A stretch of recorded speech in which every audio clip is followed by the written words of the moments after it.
Anyone else? 1774. What group was formed? What did they send? It is the First Continental Congress, and they sent what document? Or which document? Declaration of American Rights. You got a Declaration of American Rights. So those are the two previous documents. Now let's talk about the Second Continental Congress. So in July of 75, they sent two documents to the king and parliament. First one is known as the Olive Branch Petition. Guess what this was trying to do? Make peace. Hey, guys. And this one really was written to the king. Who's the king of England at this time? George the Third. You've got it, George the Third. So they send this off to George the Third, and they tell him, but they'll send a copy to Parliament. In the Olive Branch Petition, they're telling George the Third, we are your loyal subjects. We honor you. And then they meant that, we are still your loyal subjects. We're not looking for independence. We still look to you as our leader, but we are asking you, King George III, we're asking you, can you please step in and stop the hostilities? We would greatly appreciate that. Please stop the war. Thank you, Collins. The second document. It is, again, don't get angry at me. I don't make up these documents. So it's the Declaration of the Causes and Necessities of Taking Up Arms.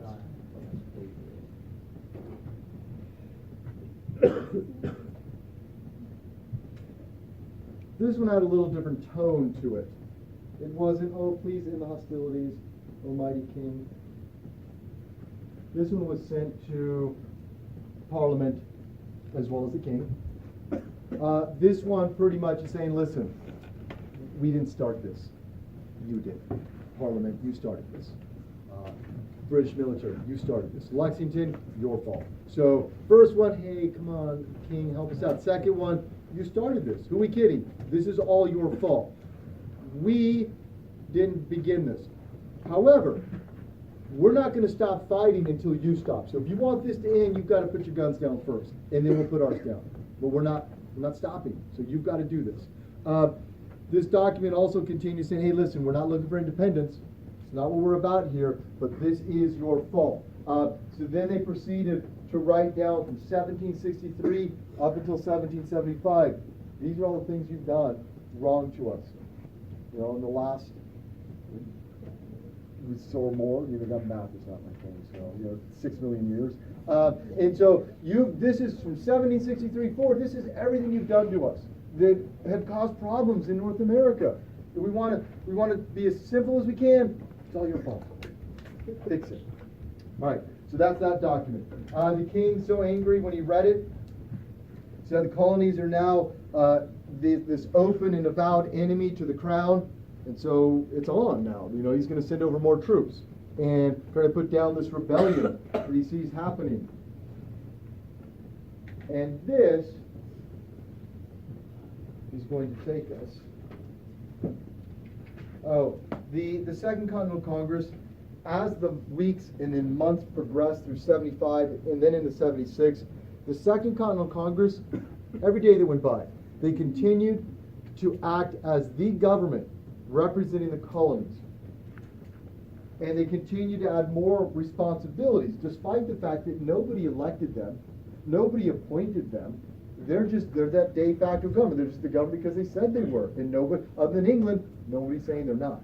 So they're taking on more responsibilities of governing the people of North America. They created a postmaster general, and that job title continued all the way until today. It continues on. They created a committee to try to find money. Not like they're going to go out and look for gold. They were trying to find a country out there that would be willing to loan them money, to trade with them, to help them financially. Can they find somebody interested in doing this right away? No, they cannot. They will, but not right away. Not in 75, not in 76. We're not there yet. The other thing I should tell you is at the end of 75, England made a public announcement. And that public announcement was that they had recruited i.e. they paid for, 30,000 Germans to now help fight on their side.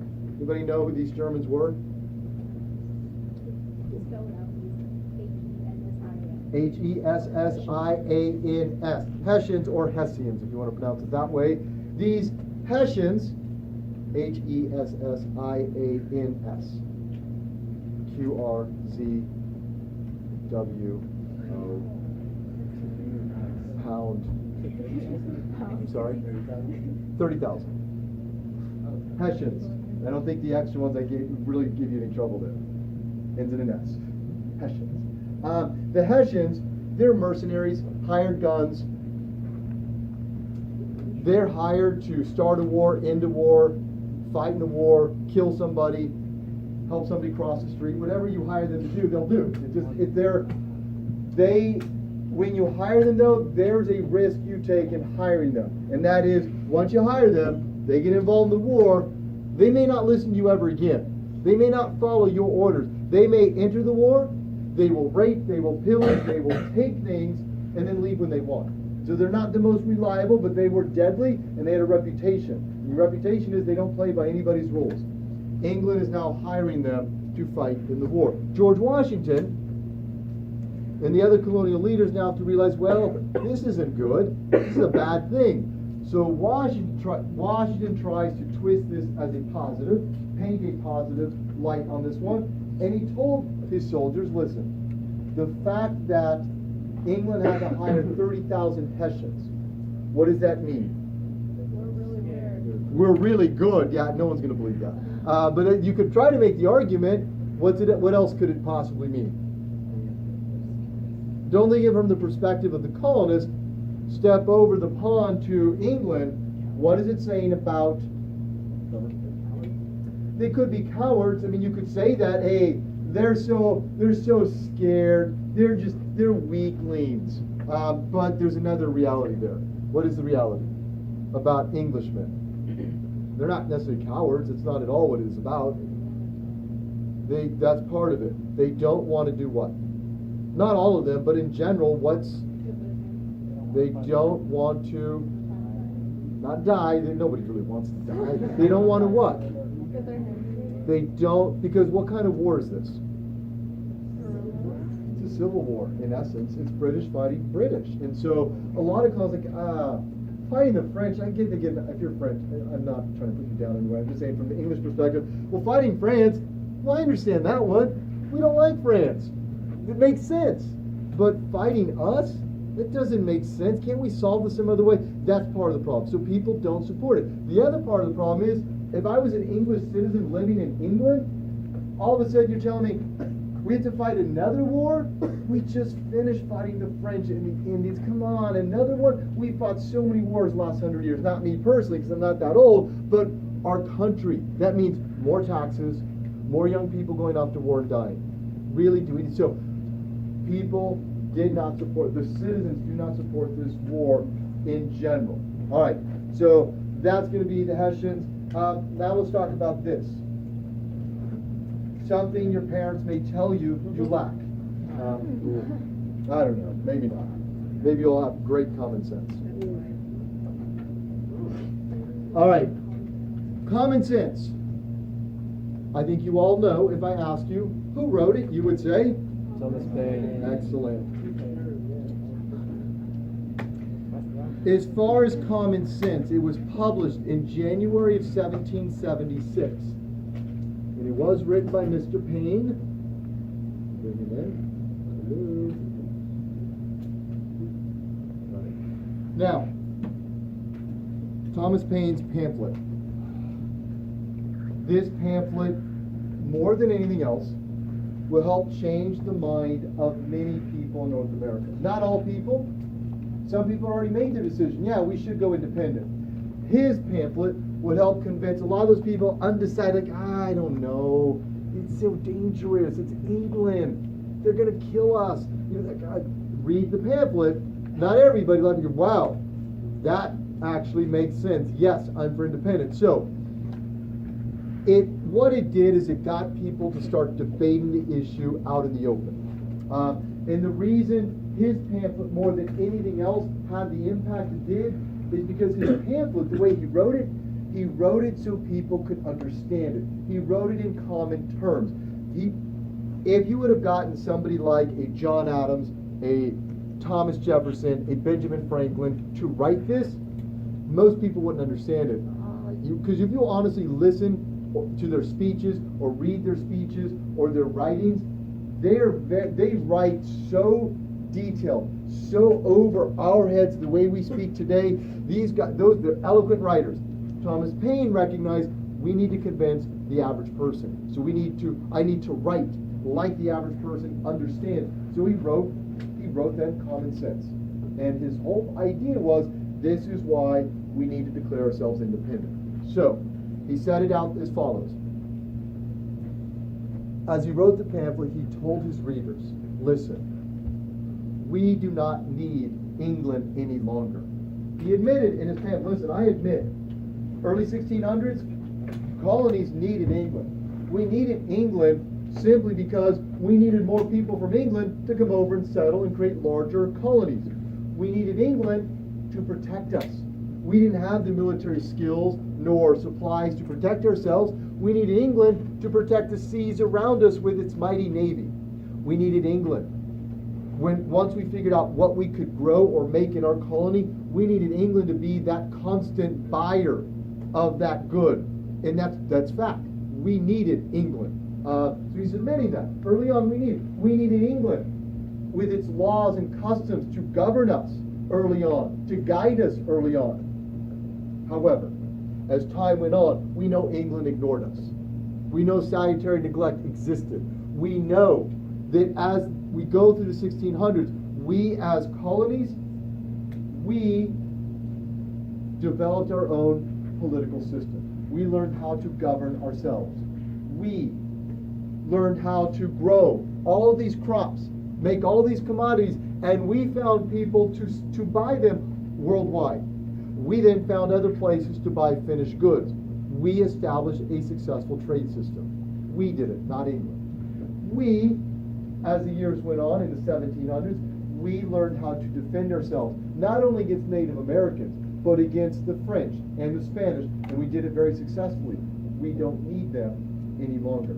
And so one by one, he's listing all these common sense reasons why colonists do not need England. There's one final straw, one strand lingering that he had to sever. What was it? Who was it? Who remained? Think about it. Every time they wrote one of those documents and sent it over, who were we angry at? Angry at Parliament. Whose help did we ask for? Did the king from 1763, 1776, did the king ever help the colonies? Did he ever offer his sympathy to the colonies? So Thomas Paine said, why in the world are we loyal to this political system known as a monarchy? Why are we loyal to a person who's never once helped us in any way, shape, or form?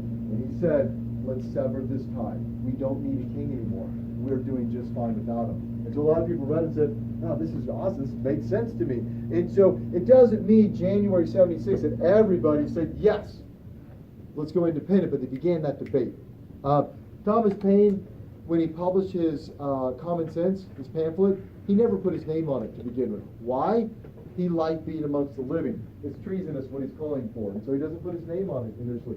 But this pamphlet, it sold very well. Within the first 3 months, over 150,000 copies were sold. People were buying it. People were talking about it. So we then get to this. There's George III. Okay, yeah, George. We get to this. There we go. So independence.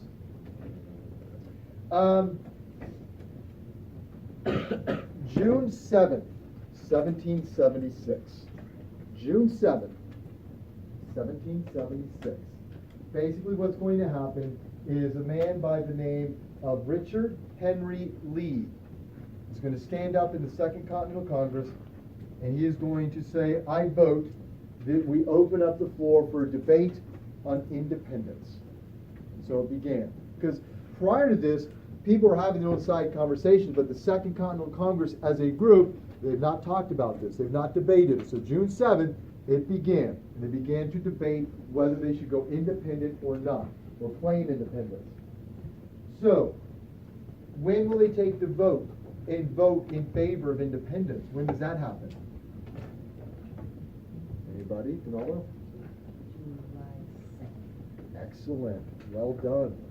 July 2nd is the date they voted in favor of independence.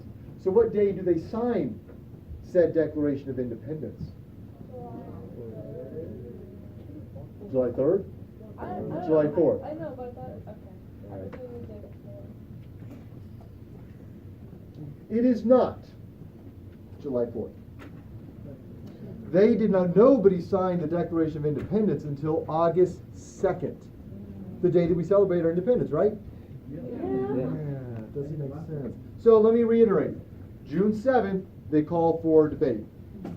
July 2nd, they vote in favor of independence. The Second Continental Congress said, yeah, let's do it.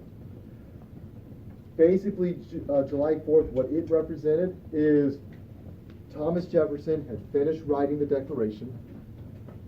They then sent it off to the printers. So we're celebrating it printing. Yay, it got printed. Fireworks.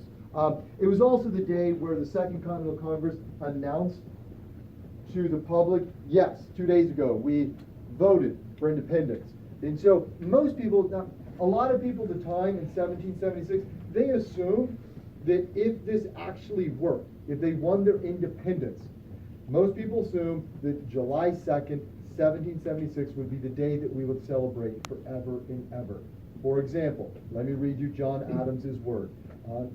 After they voted for this approval, John Adams, he actually wrote this on July 2nd. After they took the vote, he went back to his room, and he and his wife, they wrote to each other all the time. And that's why we know this, because those letters survived. And so, July 2nd, he wrote the following to his wife. And he said, the second day of July, 1776, will be the most memorable in the history of America. And now you can see the flag waving, fireworks are going off, music, cue the music. I am, and we've got the fireworks, I can hear them. I am apt to believe it will be celebrated by succeeding generations as the great anniversary celebration. So he's touting, hey, listen, this is the day. This is the day we're going to celebrate, July 2nd. Good job, Apush. You got that one wrong. So screwed up on that one. July 4th is the day we celebrate. So now that we're are we independent now? As of July or August 2nd when it's signed, are we independent? No, we must win the war. We can say we're independent, but we're going to have to deal with England one way or another. So, what I want to end the lecture with today talking about is the terms loyalists, the terms patriots, other terms we can use, and then I want to start with the advantages and disadvantages of both sides. So, the term patriot. Term patriot. Another word used in the 1770s to describe the people known as patriots. Another word at the time was Whigs. W-H-I-G-S. Whigs. And the reason Whigs was used is because the term Whigs, historically, you go back into English history, and in the 1680s, there was a king by the name of James II. Good king, bad king. It's a matter of opinion, honestly. What kind of king was James II? What kind of king was he? He was a blank monarch. Absolute monarch. So, those who opposed James II and his absolute rule, they became known as Whigs because they want James out. And they will go to great lengths, thus getting William and Mary to come in and get rid of James. So, the Whigs opposed absolute monarchy or unfair kings. So the patriots will take that, they understand English history, so they take that term Whigs and use it to their advantage. Now the loyalists, those who are loyal to England, the crown, parliament, the country. Loyalists, another word used to describe them, will be Tory, T-O-R-Y. If there's more than one Tory, then we'll call them Tories. T-O-R-I-E-S. the plural of Tory. A Tory, honestly, historically, go back to the 1680s, it's the people who supported James II. That's what a Tory was. And so that term could be used to describe our loyalists. Now, loyalists in general, and I say in general, loyalists in general were conservative people. Now, when I say the word conservative, don't think current politics. Don't think good, bad, right, wrong.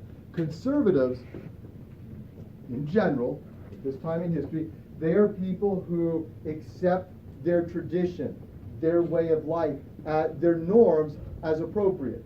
They don't like change all that much.